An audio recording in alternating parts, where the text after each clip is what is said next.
Magkano ba talaga ang presyo mo, Trini? Hindi ko po kayo naiintindihan, Beatrice. Narito ako para sa huling fitting ng gown bago ang pirmahan. Huwag ka nang magmaang-maangan sa harap ko. 1 taon. 1 taon mong ibebenta ang katawan at ang dangal mo para lang sa pambayad sa ospital ng nanay mong malapit ng mamatay. Hindi ba? Ang kasunduan ay sa pagitan ko at ni Doña Celestina. Hindi ninyo kailangang magsalita ng ganyan tungkol sa aking ina. How brave! Akala mo ba dahil nakasuot ka ng puti ay magiging malinis na ang tingin namin sa iyo? Para ka lang basahang nilagyan ng glitters. Kahit kailan, hindi ka magiging isang Montefalco. You are just a high-end maid in a wedding dress. Kung iyon ang tingin ninyo, wala na akong magagawa. Pero sana ay irespeto ninyo ang okasyong ito para na rin sa inyong lola. Respeto? You don't deserve respect. You deserve this. Kasabay ng mga huling salitang iyon ay ang marahas na pagbukas ng pitaka ni Beatrice. Hindi mabilang na mga papel na pera ang isinabog nito sa mukha ni Trini. Ang bawat piraso ng 5 piso ay tila mga talim na humihiwa sa balat ng dalaga, habang ang mga ito ay dahan-dahang naglalaglagan sa malamig at makintab na sahig ng mansyon. Walang anumang tunog na lumabas sa bibig ni Trini. Nanatili siyang nakatayo ng matuwid, kahit na ang kanyang mga kamay ay mahigpit na nakakuyom sa ilalim ng mamahaling tela ng kanyang gown. Ang puting sutla na kasing puti ng kanyang pangarap noon ay tila naging isang mabigat na kadena na sumasakal sa kanyang paghinga. Sa bawat pagkurap ng kanyang mga mata, pilit niyang itinatago ang nagbabadyang luha na nais kumawala. Alam niyang sa oras na pumatak ang isang butil ng luha, nanalo na si Beatrice at hindi niya hahayaang mangyari iyon. Ngunit ang mas matinding sakit ay hindi nanggaling sa perang isinabog sa kanyang mukha, kundi sa malamig na tinig na nagmula sa pintuan. Trini, pulutin mo ang mga perang iyan. Napalingon si Trini sa direksyon ni Doña Celestina. Ang matanda ay nakatayo ng matuwid, hawak ang kanyang tungkod na may ulong ginto. Walang bakas ng awa sa kanyang mga mata, kundi isang utos na hindi matatanggihan. Lola, narinig ninyo ba ang sinabi niya? Mahinang tanong ni Trini. Ang boses ay tila isang marupok na sinulid na malapit ng maputol. Narinig ko. At narinig ko rin na ang perang iyan ang magdurugtong sa buhay ng iyong ina. Pulutin mo ang mga iyan, Trini, at pagkatapos magmano ka kay Beatrice bilang pasasalamat sa kanyang pagiging bukas palad sa iyong pamilya. Tila tumigil ang pag-ikot ng mundo para kay Trini. Ang kanyang puso ay tila pinipiga ng isang dambuhalang kamay. Ang pagmano ay isang tanda ng paggalang, isang sagradong tradisyon na itinuro sa kanya ng kanyang ama. At ngayon, gagamitin ito upang yurakan ang huling natitirang piraso ng kanyang pagkatao. Dahan-dahan, sa gitna ng katahimikan na tila babingi sa kanyang paghihirap, lumuhod si Trini. Ang bawat paglapat ng kanyang tuhod sa sahig ay tila tunog ng pagguho ng kanyang sariling dangal. Isa-isa niyang pinulot ang mga perang nakakalat.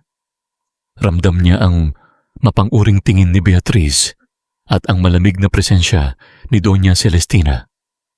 Sa labas ng mansyon, naririnig ang masayang tugtugan ng banda para sa fiesta ng San Nicolas, isang mapait na kabalintunaan sa impyernong kanyang kinalalagyan. Nang matapos niyang pulutin ang huling sentimo, tumayo siya ng nanginginig. Inabot niya ang kamay ni Beatrice. Ang balat ng babaeng ito ay tila yelo sa lamig. Walang anumang init ng pagkatao. Itinapat ni Trini ang kanyang noo sa likod ng kamay ni Beatrice. Sa sandaling iyon, ang tanging narinig niya ay ang sariling tibok ng puso na tila isang tambol na nagdadalamhati. Salamat. Salamat sa inyong tulong. Halos pabulong na, sabi ni Trini. Isang mapanuyang tawa ang lumabas sa mga labi ni Beatrice. Good dog. Ganyan ang dapat na asal ng isang taong alam ang kanyang lugar. Hindi na nakayanan ni Trini. Tumalikod siya at mabilis na naglakad patungo sa banyo ng mansyon. Pagkapasok niya ay agad niyang ibinandera ang kanyang mga palad sa lababo. Hinugasan niya ang kanyang mga kamay ng paulit-ulit na tila ba ang dumi ng mga perang iyon ay bumaon na sa kanyang kalamnan. Tumingin siya sa salamin. Ang babaeng nakikita niya ay hindi na ang Trini na masayahing mananahi mula sa kanto. Ang babaeng iyon ay tila isang estranghero na may mga matang puno ng pait at lihim na galit. Ngunit sa gitna ng kanyang paghagulgol na walang tunog, naalala niya ang kanyang bouquet na naiwan sa dressing room. Sa loob niyon ay may nakatagong maliit na recorder. Isang pag-asa, isang sandata, isang paraan upang mabawi ang lahat ng nawala sa kanya sa gabing ito. Lumabas siya ng banyo, pinunasan ang kanyang mukha, at pilit na ibinalik ang maskara ng katatagan. Ngunit sa kanyang pagbabalik sa main hall, isang figura ang humarang sa kanyang daan. Si Nicholas, ang lalaking dapat sana ay kanyang magiging kaligtasan, ngunit ngayon ay nakatitig sa kanya ng may halong pagkadismaya at galit. Hawak nito ang isang maliit na velvet box na naglalaman ng singsing ng pamilya Montefalco. Isang singsing na ayon kay Beatrice ay ninakaw daw ni Trini kanina lamang habang wala ang lahat. Trini, sabihin mo sa akin ang totoo. Ang boses ni Nicholas ay tila kulog sa gitna ng katahimikan. Ganoon ka ba talaga kadesperada para pagnakawan pati ang kasaysayan ng pamilya ko? Hindi ko ninakaw ang singsing na iyan, Nicholas. Alam mo kung bakit ako narito. Hindi ko kailangan ng alahas ninyo. Pero nakita ito sa loob ng bag mo. Beatrice saw it. Isang malakas na sigaw ang pinakawalan ni Nicholas na tila ba ang bawat salita ay isang hagupit sa kaluluwa ni Trini. Hindi na nakapagsalita si Trini. Paano niya ipagtatanggol ang sarili kung ang taong pagkakasalan niya ay mas naniniwala sa kasinungalingan kaysa sa kanyang katapatan? At bago pa man niya maibuka ang kanyang bibig, isang mabilis na paggalaw ng kamay ni Nicholas ang naganap. Isang malakas na tunog ng palad na humalik sa pisngi ni Trini ang bumasag sa hangin. Ang lakas ng sampal ay sapat na upang mapalingon ang mukha ni Trini sa kabilang direksyon. Ang sakit sa kanyang pisngi ay wala pa sa kalahati ng sakit na nararamdaman niya sa kanyang puso. Ang kanyang pandinig ay tila nabingi at ang tanging nananatiling malinaw ay ang lasa ng dugo sa kanyang labi. Umalis ka na rito bago ko pa makalimutang babae ka. Ang huling salita ni Nicholas bago ito tumalikod. Habang nakahawak sa kanyang namumulang pisngi, isang bagay ang napagtanto ni Trini. Ang digmaan ay nagsimula na. At sa gabing ito, hindi lang dangal ang kinuha nila sa kanya, kundi pati na rin ang huling bakas ng kanyang pagiging maawain. Ang bawat hakbang sa pasilyo ng mansyong Montefalco ay tila paglalakad sa ibabaw ng mga bubog. Kahit wala na sa harap ni Trini ang mga taong nangapi sa kanya, ang bawat sulok ng bahay na iyon ay tila may mga matang mapanghusga.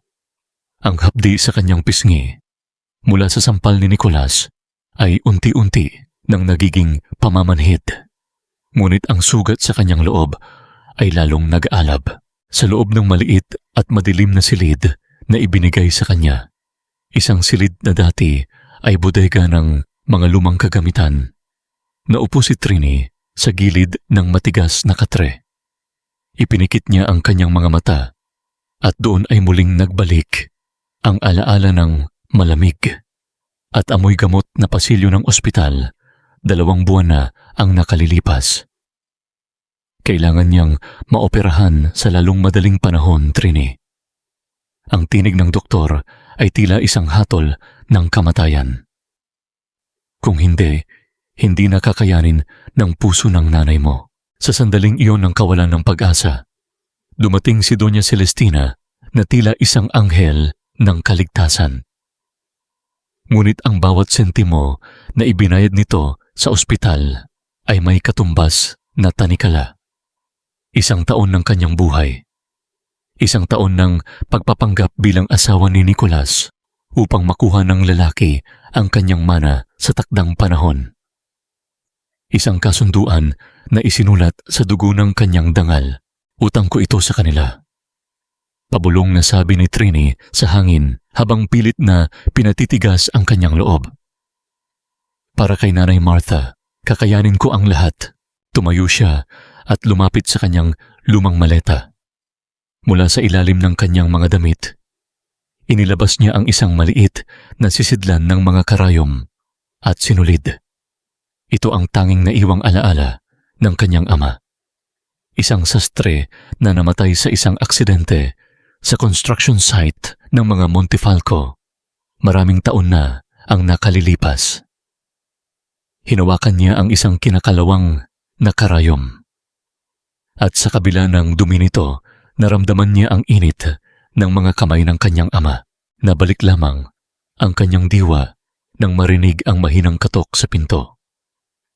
Bumukas ito at iniluwa ang mukha ni Senda, ang tanging katulong sa mansyon na itinuturing niyang kapatid. Bes, dinalhan kita ng mainit na pandesal. Mahinang sabi ni Senda. Ang boses ay puno ng pag-aalala. Nakita ko ang nangyari kanina. Sobra na sila. Masyado silang matapobre. Salamat, Senda. Pero sanay na ako. Ang mahalaga, maayos ang kalagayan ni nanay sa ospital. Sagot ni Trini habang tinatanggap ang pagkain. Bes, sigurado ka ba sa plano natin? Delikado ang ginagawa mo. Kapag nalaman ni Doña Celestina na nagtatago ka ng ebidensya ng mga illegal na transaksyon nila, baka hindi ka lang palayasin. Baka ipapatay ka pa nila. Babala ni Senda habang iginagala ang paningin sa paligid. Kailangan kong gawin ito, Senda. Hindi habang buhay ay luluhod ako sa kanila. Pagkatapos ng 1 taon, kailangan kong maging malaya. At ang kalayaang iyon ay makakamit ko lang kung may hawak akong alas laban sa kanila. Yumakap si Senda sa kanya. Narito lang ako, Trini. Hindi kita pababayaan. Sabay nating tatapusin ang paghihirap na ito. Nang lumaon ang gabi, kailangang maglinis ni Trini sa silid-aklatan ni Doña Celestina bilang bahagi ng kanyang parusa sa maling akusasyon sa kanya. Habang nagpupunas ng mga lumang libro, isang maliit na kahon sa ibabaw ng lamesa ng matanda ang bahagyang nakabukas. Hindi mapigilan ni Trini ang kuryosidad. Sa loob nito, nakita niya ang isang lumang litrato na kupas na ang kulay. Nanigas ang kanyang buong katawan. Ang lalaki sa litrato ay ang kanyang ama noong kabataan pa nito. At katabi nito si Doña Celestina na nakangiti ng buong tamis. Bakit may litrato ang kanyang ama sa loob ng silid ng pinakamakapangyarihang babae sa San Nicolas? Anong ugnayan ang mayroon sila na hindi niya alam? Ang mga tanong na ito ay tila mga anino na bumabalot sa kanyang isipan. Ngunit bago pa niya masuri ng mabuti ang litrato, narinig niya ang paparating na mga yabag ng paa sa labas ng pasilyo. Mabilis niyang ibinalik ang litrato at nagkunwaring naglilinis nang matapos ang kanyang gawain. Pabalik na siya sa kanyang silid nang mapansin niya ang isang anino na gumagalaw sa dulo ng pasilyo. Malapit sa silid ni Beatrice. Ang mga ilaw ay nakapatay na. Ngunit ang liwanag ng buwan na dumadaan sa bintana ay sapat na upang makilala niya ang figura. Ito ay si Senda. Ngunit bakit patingin-tingin sa paligid si Senda na tila may kinatatakutan? At bakit dahan-dahan itong pumasok sa silid ni Beatrice, ang babaeng mortal na kaaway ni Trini? Ang puso ni Trini ay nagsimulang tumibok ng mabilis. Isang malamig na hinala ang gumapang sa kanyang likuran. Ang tiwala na itinuring niyang tanging sandigan sa loob ng mansyong iyon ay tila nagsisimulang magkaroon ng maliliit na bitak. Sinundan niya ang kanyang paningin hanggang sa sumara ang pinto ni Beatrice. Sa loob ng katahimikan ng gabi, ang tanging naririnig na lamang ay ang malakas na bugso ng hangin sa labas, tila nagbababala ng isang mas malakas na unos na darating. Pirmahan mo na iyan, Trini. Huwag mo nang patagalin ang pagkukunwaring ito. Alam nating pareho na ang tintang iyan ay ang dugong nagdurugtong sa buhay ng iyong ina. Alam ko ang aking tungkulin, Beatrice. Hindi ninyo kailangang ipaalala sa akin ang bawat sentimong ibinayad ninyo. Mabuti naman. Siguraduhin mo lang na pagkatapos nito, alam mo kung saan ka lulugar. Ang isang asawang pambayad utang ay walang boses sa pamilyang ito. Pirma lang ang kailangan namin sa iyo. Hindi ang iyong opinyon. Matatapos din ito, Beatrice. Balang araw, ang bawat pang-aalipusta ninyo ay magkakaroon ng kabayaran. At sino ang magpapanagot sa amin? Ikaw, isang hamak na mananahi na walang ibang sandata kundi ang kanyang mga karayom. Huwag kang magpatawa, Trini. Sa mundong ito, ang may pera ang laging tama.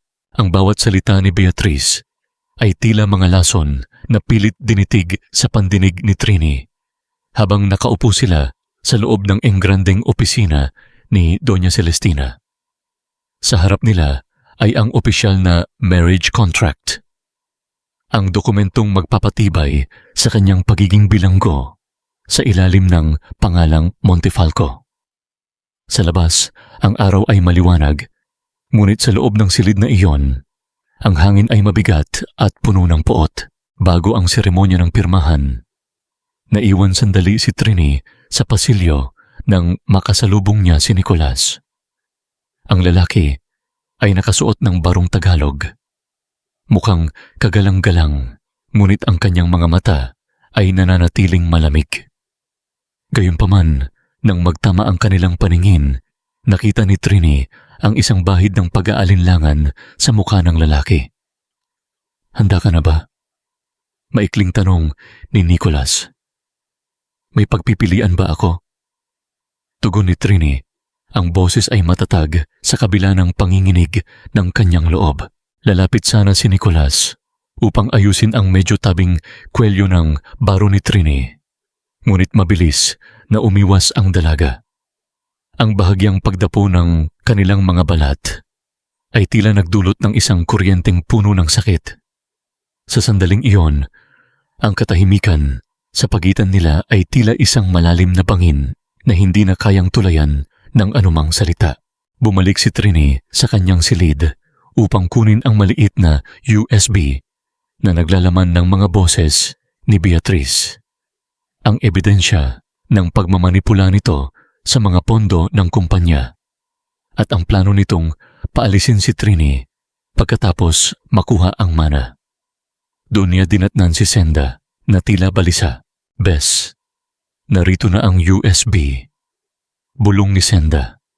Ang kanyang mga kamay ay tila nanginginig habang inaabot ang maliit na kagamitan. Itinago ko ito sa loob ng aking bulsa gaya ng usapan natin. Ako na ang maglalagay nito sa laptop sa library habang nagaganap ang pirmahan para kapag binuksan ni Doña Celestina ang slideshow ng pamilya, ang boses ni Beatrice ang lalabas.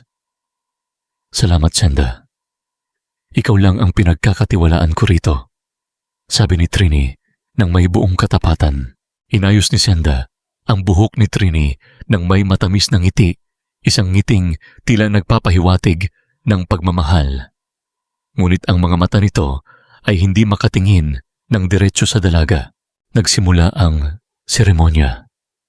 Ang mga abogado ay nakahanda na at ang buong pamilya Montefalco ay nakapaligid sa mahabang mesa na gawa sa mahogany. Ang amoy ng mamahaling pabango at lumang pera ay tila sumasakal sa sistema ni Trini. Kinuha niya ang panulat at sa bawat guhit ng kanyang pirma, tila binubuksan niya ang pintuan ng sarili niyang kulungan. Ngayon, upang ipagdiwang ang pagkakaisang ito, may inihanda kaming maikling presentasyon ng kasaysayan ng pamilya. Anunsyo ni Doña Celestina, isang bahagi ng plano na alam ni Trini na siya ang nagbungkay sa pamamagitan ni Senda. Lahat ay humarap sa malaking screen. Ang mga ilaw ay pinatay. Ang katahimikan ay tila isang bitag na naghihintay na sumara. Inasahan ni Trini na maririnig ang boses ni Beatrice na nag-aamin ng kanyang mga kasalanan. Inasahan niya ang mukha ng pagkagulat ng lahat. Ngunit nang magsimula ang audio, hindi ang boses ni Beatrice ang narinig. Isang boses ng babae ang pumailan lang sa buong silid, malamig at mapang-asar. Boses iyon ni Trini. Wala akong pakialam sa pamilyang Montefalco. Ang kailangan ko lang ay ang pera nila para sa nanay ko. At kapag nakuha ko na ang tiwala ni Nicolas, unti-unti kong uubusin ang yaman nila. Madali lang silang utuin, lalo na ang matandang si Celestina. Ang bawat salitang lumalabas sa speaker ay tila mga saksak sa likod ni Trini. Ang kanyang boses sa recording ay tila totoo. Tila siya mismo ang nagsasalita. Ngunit alam niyang hindi niya kailanman sinabi ang mga iyon. Isang peking recording. Isang manipulasyon. Dahan-dahang lumingon si Trini sa direksyon ni Senda na ngayon ay nakatayo sa tabi ni Beatrice. Wala na ang ngangiti sa mga labi ng kaibigan kundi isang malamig na titig na puno ng pagtataksil. Nakita ni Trini ang mabilis na pag-abot ni Beatrice ng isang makapal na sobre kay Senda sa ilalim ng mesa. Ang katahimikan sa silid pagkatapos ng recording ay mas nakakabingi kaysa sa anumang sigaw. Ang mukha ni Doña Celestina ay tila naging bato sa galit, habang si Nicolas ay dahan-dahang tumayo. Ang kanyang mga kamao ay nakakuyom hanggang sa mamuti ang kanyang mga knuckles. Yan ba ang tunay mong mukha, Trini? Ang boses ni Nicolas ay tila galing sa ilalim ng lupa, puno ng matinding puot na hindi na kayang itago.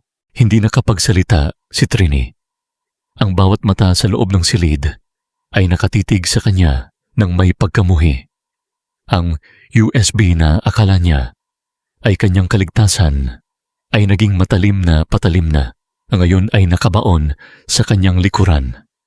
At ang taong humahawak ng hawakan nito ay ang tanging taong pinagkatiwalaan niya ng kanyang buhay. Lumabas ka. Lumabas ka sa pamamahay na ito, Trini. Nicolas, makinig ka muna sa akin. Isang malaking kasinungalingan ang narinig ninyo. Hindi ko magagawang sabihin ang mga bagay na iyon. Huwag mo na akong lukuhin pa. Narinig ng lahat ang boses mo. Kitang-kita ng lahat ang katibayan. Ganun ba ang tingin mo sa amin? Na mga hangal kaming madaling utuin para sa pera ninyo. Pakiusap, Nicolas. Ang nanay ko, kailangan niya ang tulong ninyo. Gamitin mo ang perang nakuha mo sa mga kalaban namin para sa nanay mo. Dahil mula sa oras na ito, wala ka nang maaasahan mula sa mga Montefalco. You are nothing but a gold digger in a white dress. Ang bawat salita ni Nicholas ay tila mga palasong may lason na tumatagos sa puso ni Trini. Hindi na hinintay ng lalaki ang kanyang paliwanag. Marahas nitong hinawakan ang braso ni Trini at kinaladkad siya patungo sa dambuhalang pintuan ng mansyon. Ang bawat hakbang nila ay pinagmamasdan ni na Beatriz at Doña Celestina ng may ngiti ng tagumpay. Si Senda naman ay nakatayo sa isang sulok, yakap ang sobrang puno ng pera habang nakatingin sa malayo. Pagbukas ng pinto, sinalubong sila ng isang malakas na buhos ng ulan. Ang langit ay tila nakikiramay sa bigat ng nararamdaman ni Trini. Walang awang itinulak ni Nicholas ang dalaga palabas. Bumagsak si Trini sa basang semento ng driveway. Ang kanyang puting gown na simbolo sana ng isang bagong simula ay agad na narumihan ng putik at maitim na tubig. Huwag ka nang babalik dito. Kahit kailan. Ang huling sigaw ni Nicholas bago marahas na isinara ang pinto. Habang nakasubsob sa putikan, narinig ni Trini ang tunog ng isang sasakyang huminto sa harap ng gate. Sa kanyang pag-angat ng tingin, tila tumigil ang pagtibok ng kanyang puso. Bumaba sa isang taxi si Nanay Martha. Ang matanda ay nakasuot pa ng hospital gown na pinatungan lamang ng manipis na jacket. Ang mukha nito ay maputla at ang mga mata ay puno ng kalituhan at takot. Mukhang tumakas ito sa ospital nang mabalitaan ang tungkol sa kasalan. Trini, anak, ang nanghihinang tawag ni Nanay Martha. Ngunit hindi lang si Trini ang nakita ng matanda. Lumabas si Beatriz sa balkonahe, tila gustong saksihan ang rurok ng trahedya. Oh, narito na pala ang reyna ng mga pulubi. Tingnan mo ang anak mo, Martha. Tingnan mo ang magnanakaw at manlilinlang mong anak. Ibinenta niya ang kaluluwa niya, pero kahit ang Diyos ay ayaw siyang tanggapin. Hindi totoo yan. Ang anak ko. Pabulong na sabi ni Nanay Martha. Ang kanyang mga kamay ay dahan-dahang napunta sa kanyang dibdib. Ang kanyang paghinga ay naging mabilis at mababaw. Nanay, huwag kayong makinig sa kanya. Sigaw ni Trini habang pilit na tumatayo mula sa putikan. Ngunit huli na ang lahat. Ang matinding kahihiyang nasaksihan at ang mga mapang-alipustang salita ni Beatriz ay naging mitya ng huling lakas ng matanda. Nanigas ang katawan ni Nanay Martha. Ang kanyang mga mata ay nanuot sa kawalan at dahan-dahan siyang bumagsak. Niyakap niya ito ng mahigpit, hindi alintana ang dumi na kumakapit sa kanyang mukha at sa mamahaling tela ng kanyang damit. Ang puting sutla ay naging kulay lupa. Tila simbolo ng kanyang nadungisang dangal. Ngunit sa sandaling iyon, wala siyang pakialam. Ang tanging mahalaga ay ang init ng katawan ng kanyang ina na unti-unti nang lumalamig. Nanay, gumising kayo. Pakiusap, huwag ninyo akong iwan. Ang paghagulgol ni Trini ay humalo sa tunog ng malakas na kulog mula sa dikalayuan sa ilalim ng isang puno sa labas ng bakod ng mansyon. Isang estrangherong lalaki na nakasuot ng itim na jacket ang tahimik na nagmamasid. Hawak nito ang isang payong. Ngunit ang kanyang mga mata ay nakapako sa naghihirap na mag-ina. Isang misteryosong titig na tila may malalim na kahulugan. Ngunit bago pa man siya mapansin ni Trini, dahan-dahan na itong nawala sa dilim ng gabi. Pagdating sa ospital, ang bawat segundo ay tila isang taon para kay Trini. Nakaupo siya sa waiting room. Basa pa rin ng ulan at putik. Habang ang mga tao sa paligid ay umiiwas sa kanyang amoy at hitsura. Pagkaraan ng ilang oras, lumabas ang doktor. Ligtas ang iyong ina, Trini. Isang milagro na nakayanan ng puso niya ang ganoong katinding stress. Simula ng doktor. Nakahinga ng maluwag si Trini. Salamat sa Diyos. Maaari ko na ba siyang makuha? Maaari mo na siyang makita. Ngunit mayroon kaming natuklasan. Dahil sa matinding trauma at kakulangan ng oxygen sa utak nang siya ay bumagsak, nagkaroon siya ng tinatawag na dissociative amnesia. Mabilis na pumasok si Trini sa silid ng kanyang ina. Nakita niya si Nanay Martha na nakaupo sa kama, nakatingin sa bintana. Ang mukha nito ay payapa, malayo sa takot na nakita ni Trini kanina. Nanay, salamat at gising na kayo. Ang boses ni Trini ay puno ng pag-asa habang hinahawakan ang kamay ng ina. Dahan-dahang lumingon si Nanay Martha. Tiningnan niya ang mukha ni Trini mula sa mga mata hanggang sa mga labi. Ngunit walang anumang bakas ng pagkilala sa kanyang mga paningin. Isang malamig at blangkong titig ang sumalubong sa dalaga. Sino ka? Bakit mo ako tinatawag na nanay? Ang mga salitang iyon ay tila huling pako sa krus na pinapasan ni Trini. Ang mundo na kanina pa gumuho ay tila tuluyan ng naging abo. Ang tanging dahilan kung bakit siya lumalaban, ang tanging taong pinag-aalayan niya ng kanyang bawat hininga, ay hindi na siya kilala. Umalis na kayo rito, Trini. Hindi ko kailangan ng mga magnanakaw at manloloko sa paupahan ko. Aling Tuyang, alam ninyong hindi totoo ang mga balitang iyon. Kilala ninyo kami ni Nanay, hinding-hindi ko magagawa ang mga ibinibintang nila. Pera ng mga Montefalco ang ipinambayad mo sa akin noong nakaraan. Ayokong madamay sa gulo ninyo. Sabi ni Beatrice sa interview sa radyo kanina, ginamit mo raw ang pagkakasakit ng nanay mo para manguha ng pera sa kanila. Nakakahiya. 1 linggo lang, pakiusap. Hayaan niyo lang kaming makahanap ng malilipatan ni Nanay. Kagagaling lang niya sa ospital. Hindi niya kakayanin ang lamig sa labas. Ngayon na, Trini, ilabas mo na ang mga gamit mo bago ko patawagin ang mga tanod at ipakaladkad kayo sa kalsada. Wala akong pakialam kung saan kayo pupulutin.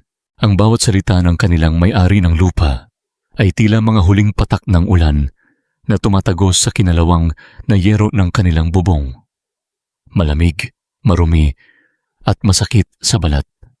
Wala nang nagawa si Trini kundi ilabas ang kanilang kakaunting gamit sa gitna ng masikip na eskinita, habang ang amoy ng pritong tuyo mula sa kapitbahay ay humahalo sa amoy ng basang basura. Tila naging isang palabas para sa mga osisero ang kanilang pagbagsak. Dinala ni Trini ang kanyang ina sa isang maliit at abandonadong talyer ng pananahi na dating pag-aari ng kanyang ama. Ang pader nito ay gawa sa tagpi-tagping kahoy at ang sahig ay lupa.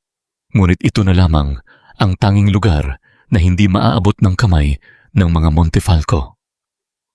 Ang bawat patak ng tubig mula sa butas na bubong ay dahan-dahang napupuno ang mga plastik na timba na lumilikha ng isang malungkot na ritmo sa gitna ng katahimikan. Sino ka? Bakit mo ako dinala sa lugar na ito? Gusto ko nang umuwi sa amin. Ang boses ni Nanay Martha ay puno ng takot habang nakaupo sa isang sirang silya. Dito na ang bahay natin, Nanay. Ako si Trini, ang anak mo. Pabulong na sagot ni Trini habang pinipigil ang hikbi. Ang makita ang sariling ina na tinitingnan siya bilang isang estranhero ay mas masakit pa kaysa sa lahat ng sampal na tinanggap niya sa mansyon. Naupo si Trini sa harap ng isang lumang bagay na natatakpan ng makapal na alikabok. at sapot ng gagamba. Sa kabila ng kalawang, ang bakal nito ay nananatiling matibay. Ipinatong niya ang kanyang paa sa pedal at dahan-dahang pinaikot ang gulong. Ang tunog ng pag-ikot ng mga gear ay tila isang pamilyar na awit na bumubuhay sa kanyang namamatay na pag-asa. Sa bawat tusok ng karayom sa isang lumang basahan, nararamdaman ni Trini ang lakas na nagmumula sa kanyang mga daliri. Hindi siya pinalaki ng kanyang ama para lamang sumuko sa putikan. Kung hindi nila ako tatanggapin bilang asawa, tatanggapin nila ako bilang mananahi. Sumpa niya sa kanyang sarili. Ngunit sa gitna ng kanyang pag-iisip, naalala niya ang huling sinabi ng nurse sa ospital bago sila lumabas. Nabayaran na po ang lahat ng bill ninyo, Miss Trini. Maging ang mga gamot para sa susunod na 3 buwan ay may nagdeposito na ng pambayad. Sino ang gagawa niyon? Si Nicolas. Imposible, dahil siya mismo ang nagtaboy sa kanya. Si Senda. Wala itong ganoong kalaking pera. Ang misteryong ito ay tila isang sinulid na nakabuhol sa kanyang isipan. Isang lihim na hindi niya pa kayang kalasin. Kinabukasan, habang sinusubukan ni Trini na ayusin ang mga lumang kurtina upang magsilbing harang sa hangin, isang marangyang itim na sasakyan ang dahan-dahang huminto sa tapat ng kanilang barong-barong. Ang makintab nitong pintura ay tila isang malaking insulto sa karumihan ng paligid. Ang bawat taong dumadaan ay napapatigil upang tignan kung sino ang lulan nito. Bumukas ang pinto ng sasakyan. Isang pares ng mamahaling sapatos na balat ang lumapat sa maputik na lupa. Sa pag-angat ng tingin ni Trini, ang kanyang puso ay tila nakalimot sa pagtibok. Ang taong bumaba ay hindi ang inaasahan niyang kaaway, kundi isang lalaking nakasuot ng unipormeng pang-abogado. May hawak na isang itim na envelope na may tatak ng pamilya Montefalco. Miss Trini, narito ako para iabot ang mga dokumentong kailangan mong pirmahan para sa inyong formal na paghihiwalay. Ang sabi ng lalaki. Ngunit bago iyon, may gusto akong ipakita sa iyo na hindi alam ng kahit na sino sa mansyon. Siguraduhin mo na hindi mahahalata ang punit sa laylayan, Trini. 1 taon mong sweldo ang halaga ng telang iyan, kaya huwag kang mangahas na madumihan ito ng pawis mo. Huwag kayong mag-alala, Mrs. Valderrama. Ibabalik ko ang ganda ng inyong gown na tila ba hindi ito kailanman nasira. Dapat lang. Nakapagtataka nga na dito ka pa nakatira sa tambak na ito. Akala ko ba ay nakuha mo na ang lahat ng pera ng mga Montefalco bago kanila pinalayas. Balitang-balita sa social circle namin na ikaw ang pinakamatagumpay na gold digger ng taon. Ang mga balita ay parang tahi ng murang damit, Mrs. Valderrama. Madaling mapunit kapag hinila mo ang katotohanan. Maupo na po kayo at nang masimulan ko na ang sukat. Habang nakaluhod si Trini sa harap ng mapagmataas na ginang, tinitiis niya ang amoy ng mamahaling pabango na tila sumasakal sa kanyang maliit at mainit na talyer. Ang bawat pag-aayos niya ng aspile sa laylayan ng gown ay isang pagsasanay sa pagtitimpi. Alam niyang sa mata ng mga taong ito, siya ay isa lamang kasangkapan, isang aninong walang pandinig at walang pakialam. Ngunit doon sila nagkakamali. Ang pagiging invisible ang kanyang pinakamalakas na sandata. Sa gitna ng pagsusukat, dumating ang isa pang ginang, si Mrs. Castillo, ang matalik na kaibigan ni Beatriz. Hindi nila pinansin ang presensya ni Trini na tila ba isa lamang itong piraso ng muebles sa silid. Dito nagsimulang dumaloy ang mga salitang mas matalas pa sa kanyang mga karayom. Naku, Mare, hindi mo ba alam? Ang charity gala sa susunod na buwan ay hindi lang para sa mga bata sa ampunan. Bulong ni Mrs. Castillo habang nagpapaypay. Narinig ko kay Beatrice, doon nila idadaan ang malaking pondo para sa bagong proyekto sa San Nicolas. Ang sabi-sabi, kalahati lang ng donasyon ang mapupunta sa charity. Ang iba ay itatago na sa ilalim ng mga lamesa ng Montefalco Foundation. Totoo ba? Akala ko ba ay malinis si Nicolas? Tanong ni Mrs. Valderrama. Si Nicolas? Siya nga ang bida sa listahan, Mare. Ang pangalan niya ang nakatatak sa bawat dokumento. Matalino si Doña Celestina. Ginagamit niyang panangga ang apo niya para kung sakaling may mabulgar, ang mukha ni Nicolas ang lilitaw na marumi. Napatigil ang kamay ni Trini sa pagtahi. Ang kanyang puso ay dahan-dahang bumibigat. Sa kabila ng galit niya kay Nicolas, may isang bahagi ng kanyang loob ang tumatangging maniwala na ang lalaking minahal niya ay kasabwat sa ganitong uri ng kadumihan. Ang bawat tusok ng kanyang karayom sa mamahaling sutla ay tila isang panunumpa. Habang ang kanyang mga kamay ay bihasang nagtatagpi ng punit na damit, ang kanyang isipan naman ay bumubuo ng isang mapa ng katotohanan. Ang bawat hibla ng sinulid na kanyang hinahawakan ay tila nagiging isang koneksyon patungo sa hustisya. Hindi lang damit ang kanyang inaayos, kundi ang pagkakataong makuha ang ebidensyang kailangan niya. Nang makaalis ang mga ginang, naiwan kay Trini ang isang maliit na sobre na sadyang iniwan ng abogado ni Doña Celestina kagabi. Binuksan niya ito at doon ay tumambad ang isang lumang dokumento ng construction site kung saan namatay ang kanyang ama. Sa dulo ng ulat ng aksidente, may nakitang maliit na piraso ng papel na tila itinago ng kung sino. Isang sulat kamay na ulat na nagsasabing ang materyales na ginamit sa gusali ay sadyang tinipid upang mapunta ang pondo sa bulsa ng mga opisyal ng kumpanya. Hindi aksidente ang pumatay sa iyo, Tay. Pabulong na sabi ni Trini habang hinahaplos ang lumang larawan ng ama. Pinatay ka ng kasakiman nila. Gabi na nang muling buksan ni Trini ang itim na envelope na naglalaman ng mga listahan para sa darating na charity gala. Ito ang mga dokumentong sinabi ng abogado na dapat niyang pag-aralan kung gusto niyang mabawi ang kanyang dangal. Isa-isa niyang binasa ang mga pangalan ng mga donasyon at ang mga halaga nito. Doon ay nakita niya ang isang bagay na nagpalamig sa kanyang buong kalamnan. Sa pinakaitaas na bahagi ng listahan ng mga private donations, nakasulat ang pangalan ni Nicolas Montefalco. Katabi nito ay ang isang halaga na sapat na upang bumili ng buong bayan ng San Nicolas. At sa tapat nito ay ang pangalan ng isang ghost corporation na matagal na niyang naririnig sa mga bulong ng mga funyan.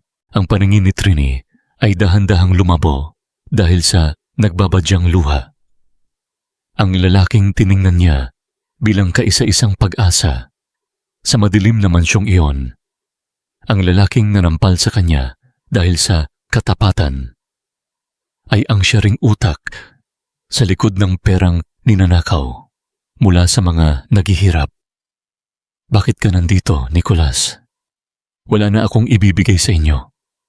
Kinuha niyo na ang lahat, pati ang isip ng nanay ko. Hindi ako pumunta rito para makipag-away, Trini.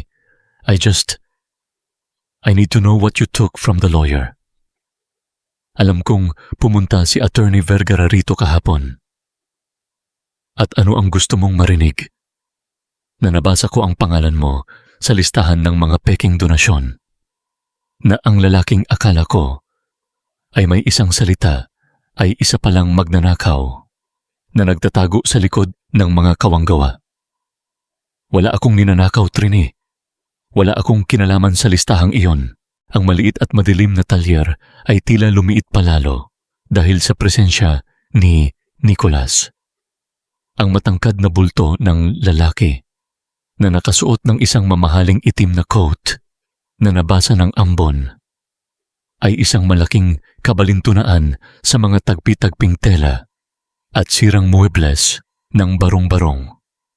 Ang hangin sa pagitan nila ay mabigat, puno ng hindi nasabing mga salita at kapaitan ng nakaraan. Tumalikod si Trini. Ayaw niyang makita ng lalaki ang panginginig ng kanyang mga labi. Kinuha niya ang isang sukat ng telang sutla at pinilit na ibaling ang atensyon sa pag-aayos ng mga tupi nito sa mesa. Ang kanyang bawat galaw ay matigas. Nagtatago ng isang pusong matagal ng sugatan. Umalis ka na, Nicholas. Bumalik ka na sa kaharian ninyo. Wala kang makukuhang sagot sa isang hamak na gold digger na katulad ko, hindi ba? Iyan ang tawag ninyo sa akin. Ang boses ni Trini ay malamig.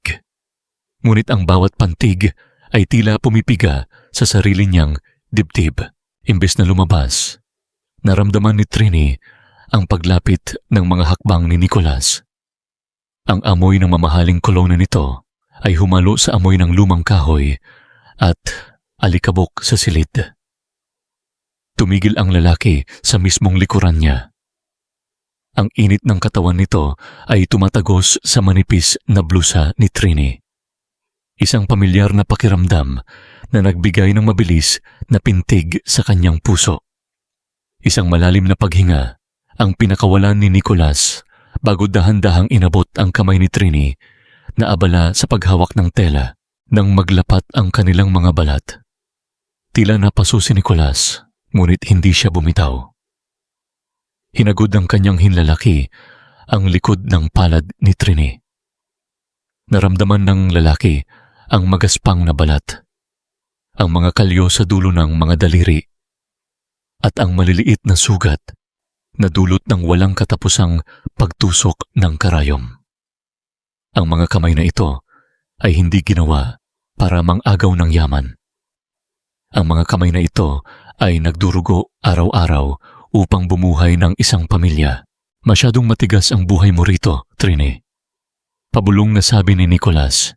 Ang tinig ay pumiyok dahil sa isang damdaming matagal na niyang pinipigilan.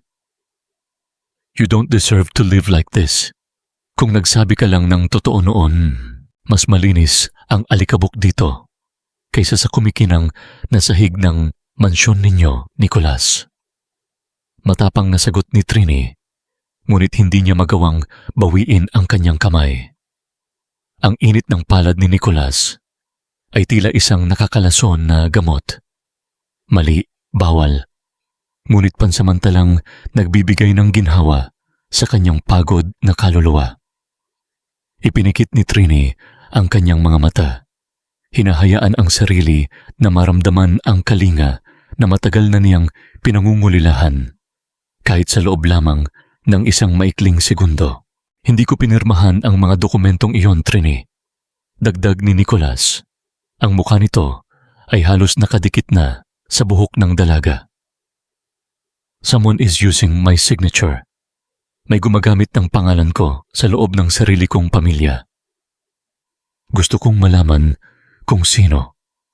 At alam kong nasa mga papeles na hawak mo ang sagot. Napadilat si Trini. Isang malaking katanungan ang nabuo sa kanyang isipan.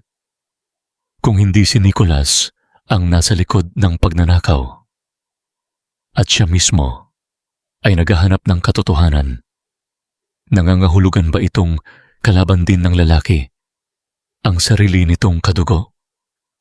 Nagdududa na rin ba siya sa kapangyarihan ni Doña Celestina? Humarap si Trini upang magtanong. At sa pag-ikot niya, napagtanto niya kung gaano sila kalapit sa isa't isa. Ang kanilang mga paghinga ay naghahalo. At sa mga mata ni Nicholas, nakita niya ang isang matinding kalungkutan na sumasalamin sa kanyang sariling pait. Tila ba silang dalawa ay mga bilanggo ng iisang tadhana naghahanap ng kakampi sa maling tao.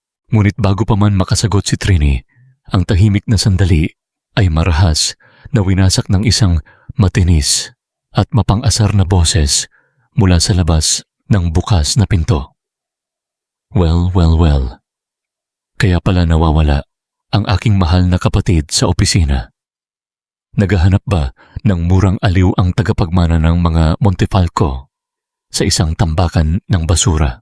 Mabilis na napalayo si Trini kay Nicholas. Sa hamba ng pinto, nakatayo si Beatrice. Nakasuot ito ng isang pulang designer dress at may hawak na mamahaling payong. Nakatingin sa kanilang dalawa na tila nakakita ng isang nakakadiring insekto sa kanyang hapagkainan. Ang mapanuyang ngiti sa labi ng babae ay nagbabadya ng isang bagong bagyo na susubok sa natitirang katatagan ni Trini. Ang tawa ni Beatrice ay tila basag na bubog na nagkalat sa loob ng maliit na talyer. Mabilis na naglakad ang babae papasok. Ang kanyang mga takong ay lumilikha ng matatalim na tunog sa sahig na kahoy. Tila nagbabanta sa bawat hakbang. Nicholas, nakalimutan mo na ba ang iyong lugar? O baka naman nakalimutan mo na ang babaeng ito ang sumira sa pangalan ng ating pamilya? Sabi ni Beatrice habang matiim na nakatitig kay Trini, na parang nais nitong sunugin ang dalaga gamit ang kanyang mga mata. Hindi sumagot si Nicholas. Nanatiling matigas ang kanyang postura, ngunit ang kanyang mga kamao ay nakakuyom sa tabi ng kanyang mga binti. Tumingin siya kay Trini sa huling pagkakataon bago ito humarap sa kanyang kapatid. Umalis tayo rito, Beatrice. Hindi mo kailangang maghasik ng gulo sa mga taong wala namang kinalaman sa iyong mga paranoia. Nang makaalis ang dalawa, naiwan si Trini na nanginginig ang mga kamay. Hindi siya natatakot kay Beatrice. Ang totoo, ang galit ng babaeng iyon ang nagbibigay sa kanya ng lakas. Ang mas kinatatakutan niya ay ang posibilidad na totoo ang sinabi ni Nicholas. Kung hindi ito ang may gawa ng mga peking donasyon, sino? At bakit? Dinala siya ng kanyang mga paa sa bahay ni Aling Rosa, ang dating mayordoma ng mga Montefalco na naninirahan ngayon sa gilid ng ilog. Si Aling Rosa ang tanging nakakaalam ng lahat ng lihim na nangyari sa loob ng mansyon sa loob ng 30 taon. Trini, alam kong darating ka. Mahinang bati ni Aling Rosa habang pinapagpag ang kanyang sarili mula sa alikabok ng kanyang maliit na kubo. Aling Rosa, kailangan ko ng katotohanan. Bakit may litrato si tatay sa loob ng silid ni Doña Celestina? At bakit nila ito ginagawa sa akin? Dinala ng matanda si Trini sa isang sulok ng kubo, kung saan nakatago ang isang lumang unan. Gamit ang isang matalim na kutsilyo, binutas niya ang tahi nito at inilabas ang isang dilaw na papel na nakatiklop ng maliliit. Ang iyong ama ay hindi namatay dahil sa aksidente, Trini. Siya ang head engineer noon sa proyekto ng Montefalco. Natuklasan niya na ang ginagamit na materyales ay substandard. Gusto niya itong isapubliko, ngunit pinigilan siya ni Doña Celestina. Nang tumanggi ang iyong ama na manahimik, doon nangyari ang aksidente. Habang binabasa ni Trini ang bawat linya ng dokumento, ang kanyang mga kamay ay unti-unting nakaramdam ng bigat. Hindi lang pala pagnanakaw ang ginagawa ng pamilyang ito. Dugo ang nakadikit sa bawat barya ng kanilang yaman. Ang pag-iyak ni Trini ay hindi na dahil sa pagkapahiya, kundi dahil sa matinding poot na nagsisimulang magliyab sa kanyang dibdib. Ang dokumentong ito, Trini, ay ang katibayan na ang pirma sa ilalim ng ulat ay hindi sa iyong ama. Ipinagpalit ito, ang tunay na pirmang nag-aproba sa substandard na materyales ay galing sa opisina ni Doña Celestina. Aling Rosa, bakit niyo itinago ito ng ganito katagal? Dahil natatakot ako sa aking buhay. Ngunit ngayon, nakikita ko ang tapang sa iyong mga mata. Trini, hindi lang si Doña Celestina ang kalaban mo. Ang taong nag-aaproba ng mga peking donasyon ngayon ay ang siya na ring nag-uutos na burahin ang lahat ng ebidensya ng nakaraan. Biglang nakarinig sila ng tunog ng mga yabag sa labas. Isang malakas na lagablab ang agad na sumiklab sa gilid ng kubo. Ang mga tuyong dahon at kahoy ay agad na nilamon ng apoy na tila galing sa isang sinadyang gasolinang itinapon. Aling Rosa, lumabas tayo, sigaw ni Trini habang hinahila ang matanda. Hila, ang apoy ay mabilis na kumalat. Kinakain ang bawat bahagi ng maliit na kubo. Ang usok ay tila isang makapal na kumot na sumasakal sa kanila. Sa gitna ng kaguluhan, nakita ni Trini ang isang figura na tumatakbo palayo sa dilim. Isang lalaking nakaitim na jacket. Ang parehong lalaki na nakita niya sa tapat ng mansyon noon. Nagawa nilang makalabas. Ngunit ang lahat ng mga gamit ni Aling Rosa, pati na ang iba pang ebidensya, ay naging abo na. Napaupo si Trini sa putik, pinagmamasdan ang nagbabagang apoy. Hindi na siya umiiyak. Ang kanyang mga mata ay tila naging kasing lamig ng gabi. Ang pagkawasak ng kubo ni Aling Rosa ay hindi lamang isang simpleng aksidente. Ito ay isang pahayag ng giyera. At sa sandaling iyon, alam na ni Trini ang gagawin. Hindi na siya magtatago. Hindi na siya magiging biktima. Ang bawat sinulid na kanyang itinatahi mula ngayon ay hindi na para sa damit, kundi para sa isang lambat na huhuli sa lahat ng mga Montefalco. Ang usok ng nasunog na kubo ay tila humalo na sa hanging dumadaloy sa bawat hibla ng damit ni Trini. Ngunit sa kabila ng hapdi ng kanyang mga paso at ang pait ng pagkawala ng mga ebidensya, ang kanyang isipan ay nananatiling matalas. Sa kanyang bulsa, mahigpit niyang hinahawakan ang maliit na piraso ng dokumentong nagawa niyang isalba bago lamunin ng apoy ang lahat. Hindi nila matatapos ang kwentong ito, Aling Rosa. Gagawin ko silang biktima ng sarili nilang kasinungalingan. Pagkalipas ng ilang araw, isang boses ang narinig ni Trini sa labas ng kanyang talyer. Isang pamilyar na boses puno ng pag-aalinlangan at paghihirap. Paglabas niya, nakita niya si Senda. Ang kaibigang nagkanulo sa kanya ay hindi na ang maayos at matapobreng Senda na nakita niya sa mansyon. Ngayon, ang dalaga ay punong-puno ng galos. Ang mga mata ay namamaga sa kakaiyak. At ang kanyang damit ay tila hindi napalitan ng ilang araw. Trini, pakiusap, patawarin mo ako. Ang boses ni Senda ay halos pabulong. Basag na basag. Kinuha nila ang kapatid ko. Iyon ang ginamit nilang panakot sa akin. Sinabi ni Beatrice na kapag hindi ko pinagpalit ang USB, papatayin nila ang pamilya ko. Hindi agad sumagot si Trini. Tiningnan niya si Senda. Nakita niya ang sinseridad sa mga luha nito. Ngunit ang pait ng pagtataksil ay hindi madaling hugasan ng isang sorry. Ang tiwala ko ay hindi damit na madaling tahiin kapag napunit, Senda. Pero ang galit ko sa kanila ay mas malaki kaysa sa galit ko sa iyo. Tutulungan kita, Trini. Alam ko ang lahat ng kanilang mga transaksyon. Hawak ko ang mga resibo na hindi nila alam na itinago ko bilang insurance ko. Narito ang lahat. Inabot ni Senda ang isang maliit na talaarawan. Sa loob ng susunod na 2 linggo, ang talyer ni Trini ay naging isang war room.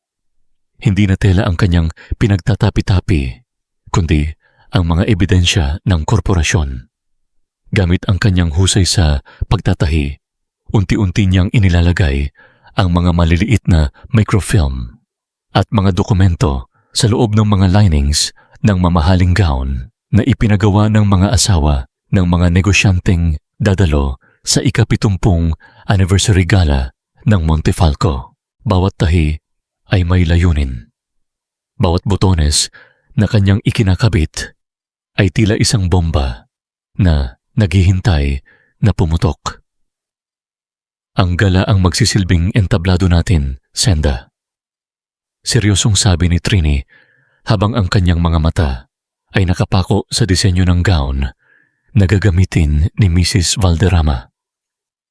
Kapag suot na nila ang mga damit na ito, sila mismo ang magdadala ng katotohanan sa loob ng mansyon. At sa mismong gabi ng pagdiriwang, sabay-sabay nating bubuksan ang kanilang mga lihim. Sa gitna ng paghahanda, isang liham ang dumating. Imbitasyon para sa gala. Nakapangalan ito kay Trini na may pirma ni Doña Celestina. Isang mapanuyang imbitasyon. Ang matanda ay tila sigurado na si Trini ay hindi dadalo. O baka naman ito ay isang bitag upang huliin siya at tuluyang itapon sa dilim. Pupunta ako. Desidido ni Trini. Trini, mapanganib iyon. Paano kung malaman nila ang plano mo? Tanong ni Senda. Ang mukha ay puno ng pangamba. Hayaan mo silang isipin na ako ay natatakot. Ang isang mananahi ay laging naghihintay ng tamang pagkakataon para ipasok ang karayom sa tamang bahagi ng tela.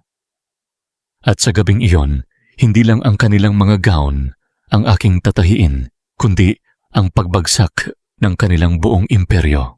Sa labas, ang buwan ay tila sumasalamin sa talim ng kanyang mga mata. Ang bawat tahi ni Trini sa gabing iyon ay hindi lamang para sa pagbawi ng dangal. Ito ay para sa katarungan ng kanyang ama at para sa kalayaan ng kanyang ina.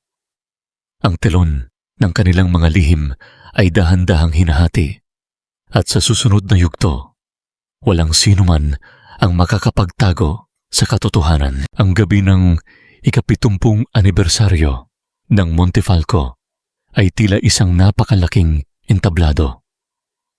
Ang mansyon ay nababalot ng libu-libong bumbilya na kumikislap na parang mga bituin sa lupa. Ang mga mamahaling sasakyan ay sunod-sunod na humihinto.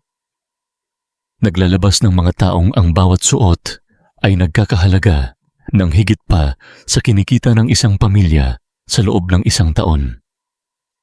Sa gitna ng ningning na ito, si Trini ay nakatayo sa tapat ng kanyang salamin sa loob ng barong-barong.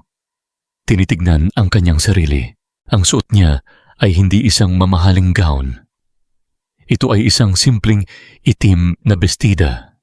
Malinis, elegante at formal. Isang kasuotan ng isang taong dumating upang maningil ng utang. Ang kanyang buhok ay nakapusod ng mahigpit, nagbibigay ng matalim na anggulo sa kanyang mukha na dati ay puno ng lambot. Ngayon, ang kanyang mga mata ay walang bakas ng pag-aalinlangan. Trini, sigurado ka na ba? Kapag lumabas ka ng pintong ito, wala nang balikan. Ani Senda, na nakatayo sa gilid, hawak ang mga huling dokumento na hindi na isama sa mga damit. Senda, ang gabi na ito ay hindi tungkol sa atin. Ito ay tungkol sa mga taong nag-akala na ang hustisya ay nabibili ng pera. Sa mansyon, ang mga bisita ay unti-unti nang nagtitipon. Sa gitna ng ballroom, nakatayo si Doña Celestina. Ang kanyang mukha ay tila isang maskarang hindi natitinag ng panahon. Sa tabi niya ay si Nicolas, na kanina pabalisa. Ang kanyang mga mata ay pabalik-balik sa pintuan, tila may hinihintay na dumating. Bakit parang hindi ka mapakali, apo? Tanong ni Doña Celestina. Ang boses ay matamis, ngunit may himig ng babala. Wala po, Lola. Iniisip ko lang ang speech ninyo mamaya.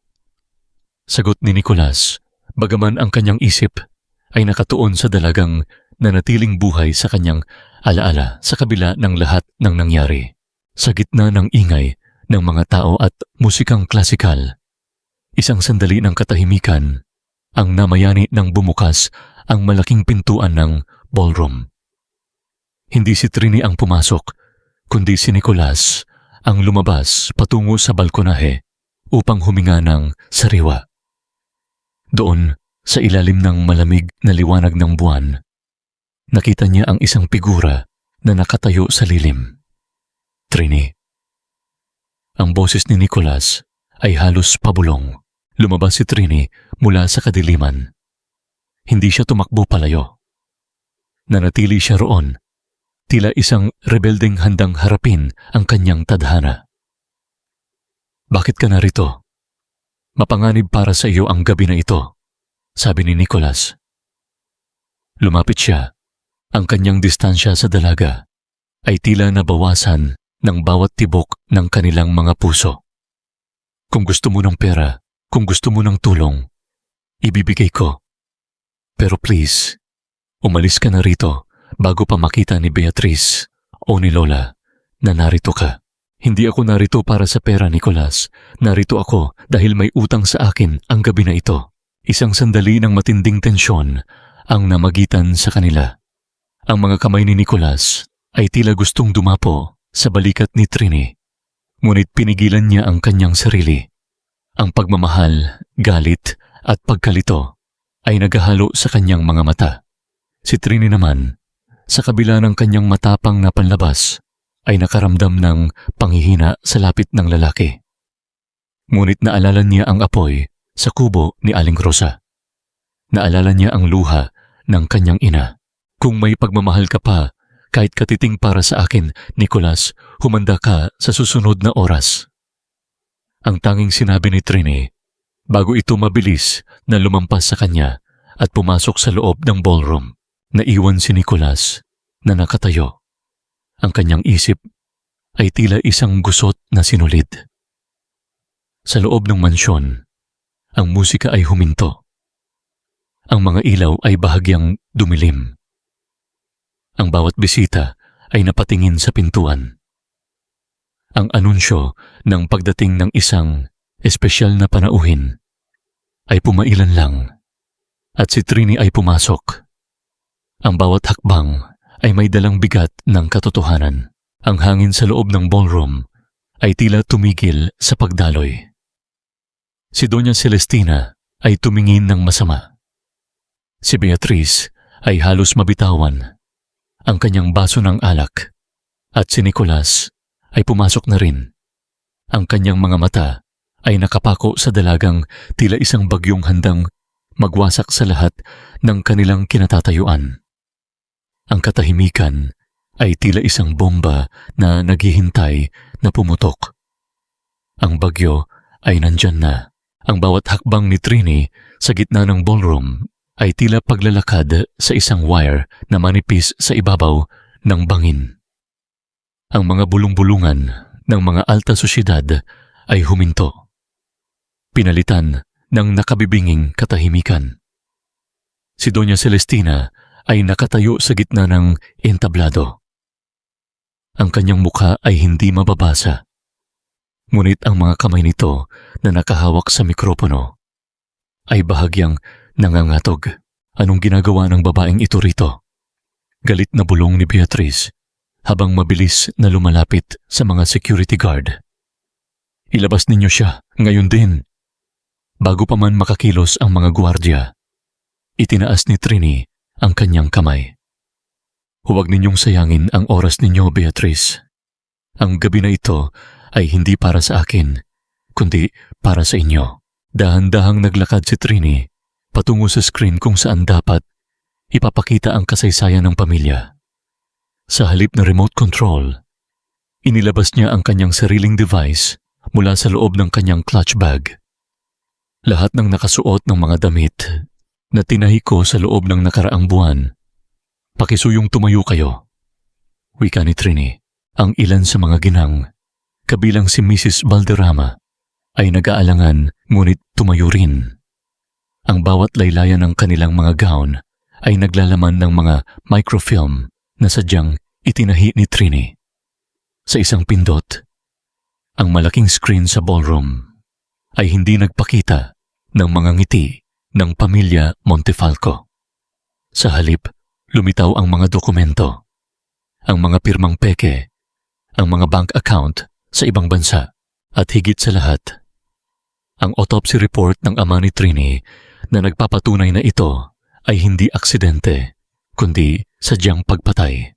Ito ang kasaysayan ng pamilya Montefalco na hindi ninyo makikita sa mga brochure. Matapang na pahayag ni Trini. Ang mga boses sa recording ay nagsimulang umalingaw-ngaw. Boses ni Beatriz na nag-uutos na sunugin ang kubo ni Aling Rosa.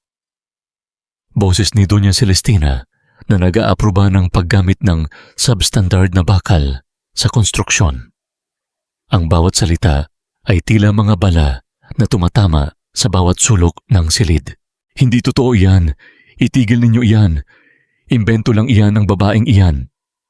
Sigaw ni Beatriz, ang kanyang poise ay tuluyang nawala. Sinubukan niyang agawin ang device mula kay Trini. Ngunit hinarang siya ni Nicolas. Tumigil ka, Beatriz. Sigaw ni Nicolas, ang kanyang boses ay puno ng pait at galit na hindi pa naririnig ng sinuman. Tiningnan niya ang mga dokumento sa screen at sa bawat pahina, unti-unting gumuho ang kanyang mundo. Ang mga pirmang ginamit ay ang kanyang pirma. Ngunit alam niyang hindi siya ang pumirma. Alam na niya ngayon kung sino ang tunay na may sala. Hindi ito mukha ng isang kaaway, kundi mukha ng isang taong sawang-sawa na sa kasinungalingan ng kanyang sariling pamilya. Sa kabila ng lahat ng nangyari, nakita ni Trini ang pagkatao ni Nicolas na matagal na nilang ikinulong sa ilalim ng kapangyarihan ng matanda. Lola, kayo ba? Tanong ni Nicolas, ang boses ay nangangatog habang nakatingin sa matanda. Kayo ba ang gumamit ng pangalan ko para sa mga gawaing ito? Si Doña Celestina, na dating matikas, ay tila biglang tumanda ng 10 taon. Ang kanyang kapangyarihan ay naglaho kasabay ng pagbubunyag ng katotohanan. Hindi siya nakasagot. Ang mga awtoridad na inabangan ni Senda sa labas ay pumasok na sa ballroom. Beatriz Montefalco, kayo ay inaresto sa ilalim ng kasong fraud, arson, at obstruction of justice. Ang tinig ng opisyal ay tila ang huling kumpas ng hustisya. Habang kinakaladkad si Beatriz at pinapalibutan ng mga pulis si Doña Celestina, ang ballroom na dating punong-puno ng ningning ay naging isang eksena ng pagkawasak. Si Trini ay nakatayo lamang sa gitna, hindi na bilang isang mananahi o isang asawa, kundi bilang isang babaeng nagbalik ng kanyang sariling pangalan. Hindi siya tumawa. Hindi siya nagdiwang. Tumingin lang siya kay Nicolas na ngayon ay naiwan na lamang sa gitna ng mga guho ng kanilang pamilya. Walang salitang namagitan, ngunit ang tingin na iyon ay sapat na. Isang pagkilala na ang lahat ng kanilang dinanas ay bunga ng isang laro na wala naman silang kontrol. At sa wakas, tapos na ang laro. 1 taon ang lumipas. Ang mansyon ng mga Montefalco, na dati ay puno ng ingay ng kapangyarihan, ay ngayoy tahimik na nakatayo. Isang estatwa ng nakaraan na unti-unti nang nilalamon ng mga baging. Ang kumpanya ay isinailalim sa isang masusing audit. At si Nicolas, sa kabila ng pagiging apo ng may-ari, ay piniling talikuran ang lahat ng yaman upang itayo ang isang bagong negosyong malinis at patas. Sa maliit na shop sa San Nicolas, Ang amoy ng bagong tela at kape ang bumubungad sa sinumang pumasok. Ang shop na pinangalanan ni Trini na Danggal Boutique ay hindi lamang isang lugar ng pananahi. Ito ay naging isang kanlungan. Bagaman hindi na bumalik ang kanyang alaala, ang kanyang mga mata ay puno ng kapayapaan. Nang lumapit si Trini upang ayusin ang shawl ng ina, dahan-dahang hinawakan ni Nanay Martha ang kanyang kamay. Walang salita, ngunit isang mainit na ngiti ang ibinigay ng ina. Ang ngiting matagal nang hinahanap ni Trini. Ang ngiti ng isang taong nakaramdam na ligtas na siya. Nanay, masaya ka ba? Tanong ni Trini habang hinahaplos ang buhok ng ina. Ang ganda ng sikat ng araw ngayon, anak. Nakakagaan ng loob, sagot ni Nanay Martha. Hindi man niya kilala si Trini bilang kanyang anak, alam niyang ang babaeng ito ang kanyang tagapangalaga, ang kanyang anghel. At para kay Trini, sapat na iyon. Habang naglilinis si Trini ng kanyang mga sinulid, isang anino ang tumigil sa tapat ng pintuan. Hindi ito ang anino ng isang maniningil ng utang o ng isang taong may masamang hangarin. Si Nicholas, hindi na siya ang lalaking nakasuot ng mamahaling coat sa gala. Nakasimpleng polo shirt na lamang siya ngayon at ang kanyang mga mata ay wala na ang lamig na dating nagpapanginig kay Trini. May hawak siyang isang simpleng palumpon ng mga sunflower. Ang paboritong bulaklak ni Trini na dati niyang binabanggit noong panahon ng kanilang kasunduan. Trini, ang boses niya ay mahina, puno ng pag-asa.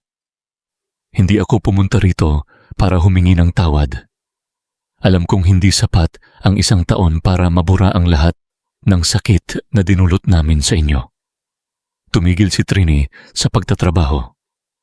Tiningnan niya ang lalaki. Ang bawat sugat na iniwan ng nakaraan ay naroon pa rin. Ngunit hindi na ito humihilom ng may pait. Humilom na ito ng may pagtanggap. Bakit ka narito, Nicholas? Dahil naisip ko, sa gitna ng lahat ng gulo, sa gitna ng mga maling desisyon at kasakiman, ikaw ang nagturo sa akin kung ano ang tunay na halaga ng dangal. I want to build something real. Hindi isang mansyon, hindi isang kumpanya, kundi isang buhay na walang kasinungalingan. Inabot ni Nicholas ang mga bulaklak. Pwede bang simulan natin sa pagkakaibigan? Hindi sumagot agad si Trini. Tiningnan niya ang mga sunflower, maliwanag, matatag, at nakatingin sa araw. Sa kabila ng lahat, si Nicholas ay naging biktima rin ng sarili niyang pamilya. At sa kanilang parehong paglalakbay, pareho silang nakahanap ng bagong pananaw. Ang pag-ibig ay hindi parang damit na basta mo na lang itatapon kapag napunit. Sabi ni Trini habang tinatanggap ang mga bulaklak. Minsan, kailangan mo itong tagpian ng paulit-ulit para maging mas matibay.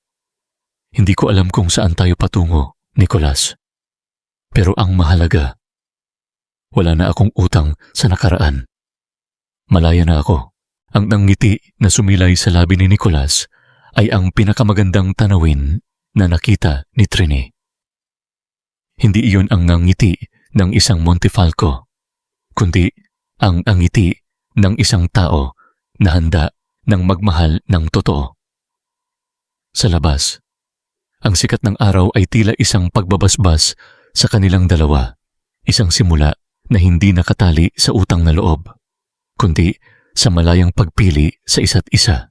Ang anihan ng lahat ng pagtitiis ni Trini ay hindi ang yaman o ang pagbagsak ng mga Montefalco. Ang tunay na ani ay ang katahimikan ng kanyang puso, ang kaligtasan ng kanyang ina, at ang kakayahang magpatawad ng hindi nalilimutan ang aral ng kahapon. Ang bawat hibla ng sinulid sa aking mga kamay ay may dalang kwento.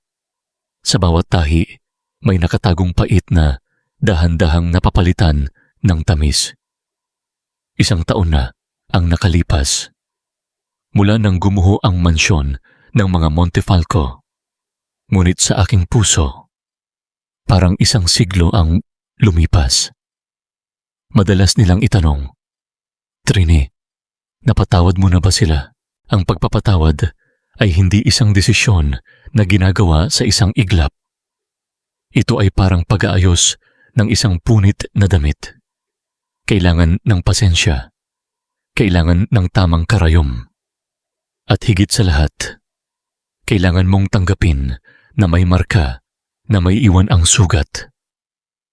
Pinatawad ko na sila, hindi dahil karapat-dapat sila, kundi dahil ayaw ko nang maging bilanggo ng galit. Ang pagpapatawad ay ang aking paraan ng paglaya. Hindi ko na kailangang balikan ang mansyon upang malaman kung nagdurusa sila sa kulungan o sa kanilang sariling konsensya. Ang mahalaga, hindi na nila kayang hawakan ang aking bukas. Nakahanap na ba ako ng kapayapaan? Tumingin ako kay Nanay Martha na nasa loob ng shop. Masayang nagtutupi ng mga basahan. Hindi man siya ang nanay na kilala ko dati. Siya ang nanay na kasama ko ngayon. Ang kanyang kapayapaan ang aking naging salamin. Ang kapayapaan ay wala sa mansyon, wala sa yaman, at wala sa pagkilala ng lipunan. Ang kapayapaan ay ang kakayahang matulog sa gabi ng walang takot, ang kakayahang kumain ng walang utang na loob, at ang kakayahang tumingin sa salamin at mahalin ang babaeng nakikita ko. Ang babaeng hindi sumuko sa putikan. Ano ang aral na natira sa akin?